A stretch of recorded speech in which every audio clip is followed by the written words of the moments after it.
Escape from Pretoria merupakan film bergenre thriller yang dirilis perdana pada bulan Maret 2020. Film karya sutradara Francis Annan ini diangkat dari kisah nyata, menceritakan kisah Tim Jenkins dan Stephen Lee. Mereka adalah dua pemuda yang aktif menentang praktik apartheid di Afrika Selatan. Apartheid merupakan sebuah praktik yang menganggap ras kulit putih berada di posisi lebih tinggi daripada ras kulit hitam. Timothy Jenkins, you are sentenced to imprisonment for a total of 12 years. You are sentenced to imprisonment for a total of 8 years. Bercerita pada tahun 1978. Pada masa itu, sistem pemerintahan di Afrika Selatan dibedakan berdasarkan warna kulit.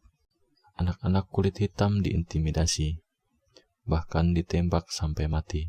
Sedangkan warga kulit putih bersenang-senang dan hidup dengan nyaman. Suatu ketika, Tim dan Lee yang menentang praktik apartheid menyebarkan selebaran dengan cara meledakkan tas berisi kertas yang menyatakan kesetaraan ras.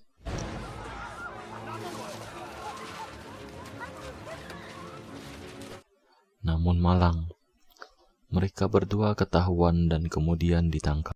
Sebelum persidangan dimulai, pacar Tim memberikan sejumlah uang untuk keperluan Tim di dalam penjara. Supaya tidak ketahuan, Tim pergi ke toilet dan menyimpan uangnya ke dalam selosong cerutu, lalu memasukkannya ke dalam bokongnya.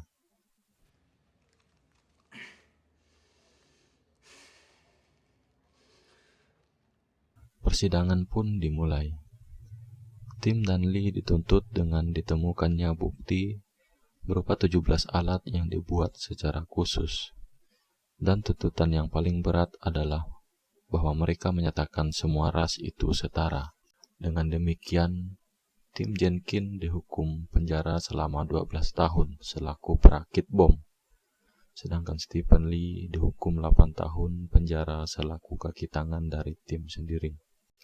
Setelah persidangan selesai, mereka berdua diantar menuju penjara Pretoria, yang mana penjara ini adalah tempat tahanan-tahanan politik.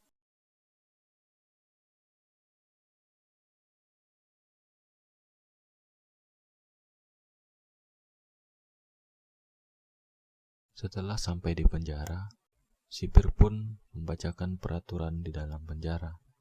Lalu mereka berdua pun diantar menuju sel masing-masing. Sepanjang perjalanan menuju ke sel, Tim mencoba memperhatikan sekitar penjara, mulai dari pintu gerbang, kunci, sampai dengan petugas yang memegang senjata.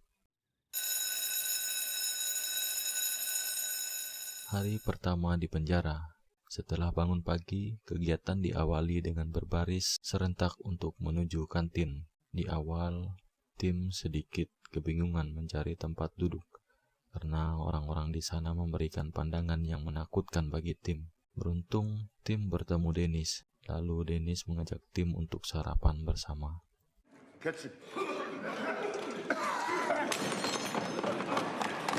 Setelah sarapan, kegiatan dilanjutkan dengan olahraga. Di situ Dennis banyak bercerita tentang keamanan penjara kepada Tim dan Lee. Mulai dari tembok setinggi 20 kaki, kawat berduri, lampu pemancar, serta para sniper yang akan dengan senang hati menembak jika ada yang kabur. Lalu Dennis berkata bahwa satu-satunya jalan keluar yaitu salah satu pintu yang langsung menuju ke jalan raya.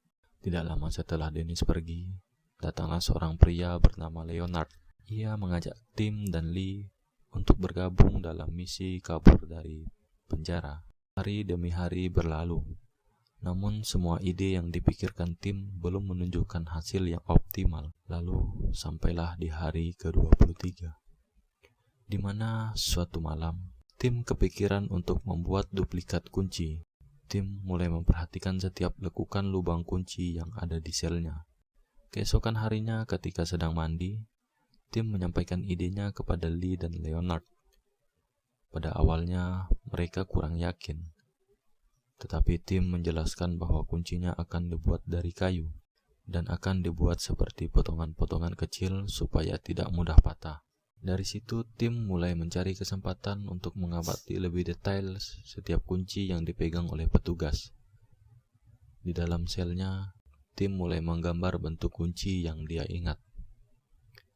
Hari terus berlalu. Tidak terasa sudah 74 hari mereka berada di dalam penjara. Pada saat itu, Tim sudah bekerja di bengkel kerajinan. Di situ, Tim mendapatkan kayu untuk membuat kunci.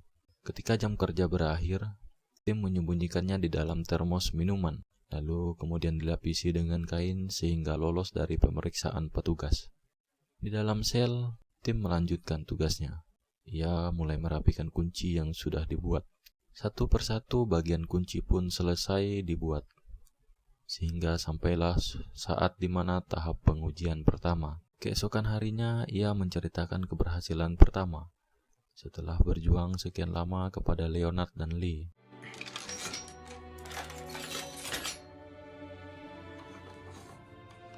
Hari ke-100 di penjara. Satu persatu kunci yang mereka buat mulai diuji coba sesuai dengan pintu. Sampai suatu hari ketika sedang mengepel di lorong, Tim mencoba kunci yang dia buat.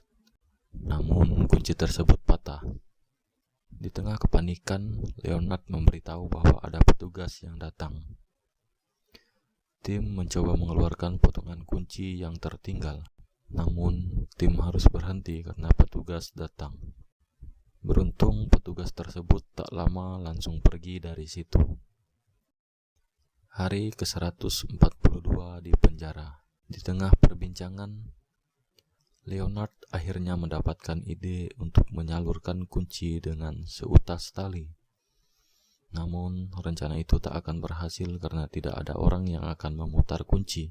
Tiba-tiba saja Lee kepikiran untuk membuat pemutar kunci dengan gagang penyapu. Going. You get it? Not quite. Any more? Ketika bekerja di bengkel, Tim membuat gagang sapu itu sedemikian rupa, sehingga bisa digunakan untuk memutar kunci. Percobaan pertama, Tim gagal membukakan pintu selnya, malah dia menjatuhkan kunci. Beruntung Tim punya permen karet yang digunakan untuk mengambil kunci itu kembali.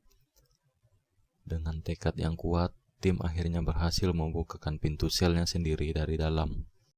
Keesokan harinya, saat sarapan di kantin, Tim bercerita kepada Leonard dan Lee bahwa dia berhasil membukakan pintu sel dari dalam menggunakan gagang sapu. Lanjut di jam kerja bakti, Tim dan Lee menyembunyikan kunci yang sudah jadi dengan maksud supaya aman dari razia petugas. Namun, Menir yang mulai curiga mendatangi Tim dan menyuruhnya untuk membersihkan sampahnya sendiri. Hari ke-296 di penjara. Saat malam tiba, rencana selanjutnya dimulai. Tim bersama Leonard satu persatu membukakan pintu yang akan mereka lewati untuk kabur dari penjara.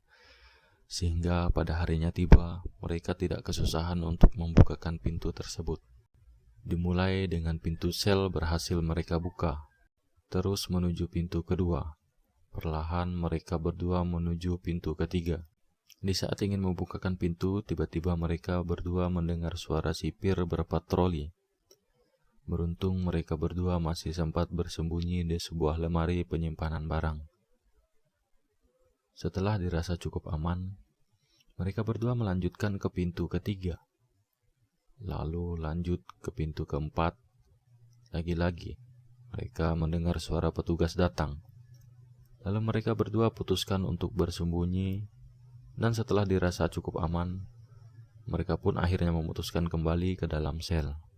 Keesokan harinya, Tim yang terlambat bangun karena kelelahan didatangi kapten penjara yang sudah mulai mencurigai Tim, Lee, dan Leonard. Lalu para sipir pun merazia kamar narapidana. Lalu kapten pun melihat potongan kayu yang mencurigakan. Tapi Tim berdalih bahwa potongan kayu itu digunakan untuk memajang foto. Hari ke-404 di penjara. Malam demi malam mereka lalui dengan percobaan membukakan pintu. Setiap rintangan yang ada membuat mereka beradaptasi. Semua kunci yang akan mereka gunakan disimpan di berbagai tempat, mulai dari rak buku, serta sampai dengan ember kosong yang diisi dengan deterjen. Selama beberapa bulan, tim berhasil membuat 39 kunci untuk 15 pintu yang berbeda. Mereka bergerak dari sel ke koridor, ke lantai bawah dan sayap admin selama 404 hari tanpa terdeteksi. Tim, Lee, dan Leonard ingin mengajak Dennis dan kawan-kawannya, namun mereka menolak karena Dennis beranggapan bahwa rencana ini akan gagal. Merry Christmas. Into you. Malam pun berlalu. Tiba hari yang mereka tunggu. Berbekal alat, perlengkapan, serta pengetahuan yang sudah mereka pelajari di penjara, mereka bertiga pun menjalankan rencana pelarian di pagi hari tepat di jam pergantian shift antara penjaga. Setelah keluar dari sel, tim kembali mengajak Dennis. Namun Dennis tetap pada pendiriannya. Akhirnya mereka bertiga pun lanjut. Tim dan kawan-kawan lalu mengambil pakaian yang sudah dipersiapkan. Di satu sisi, sipir penjara yang hendak buang air pergi ke lemari penyimpanan untuk mengambil vakum toilet. Tim dan kawan-kawan yang tidak mengetahui bahwa suatu saat bisa saja sipir itu kembali ke lemari dan mengembalikan vakum toilet tersebut, mereka pun sembunyi di dalam lemari penyimpanan tersebut. Setelah buang air, sipir itu ingin mengembalikan vakum tersebut ke dalam lemari. Hampir saja tim dan kawan-kawan ketahuan. Beruntung, Dennis membuat pengalihan dengan memecahkan lampu yang akhirnya membuat listrik di penjara korsleting. Karena tak tahan dengan amukan penghuni penjara, sang sipir pun pergi memperbaiki listrik. Setelah sang sipir pergi, tim Lee Leonard pun akhirnya keluar dari lemari penyimpanan. Satu persatu pintu pun terbuka, mulai dari pintu manual sampai dengan pintu elektrik. Lalu mereka sampai di pintu kedua terakhir. Karena panik, tim kebingungan untuk membukakan pintu. Lalu Leonard mencoba dan pintu pun terbuka. Sampai di pintu terakhir. Senyum bahagia sudah mulai terpancar di wajah mereka bertiga. Walaupun belum sepenuhnya di luar penjara. Satu persatu kunci dimasukkan. Kunci pertama tidak cocok. Kunci kedua, kunci ketiga, kunci keempat, sampai dengan kunci terakhir dan pintu pun masih belum terbuka. Di momen ini tim mengajak Lee dan Leonard untuk kembali ke dalam sel.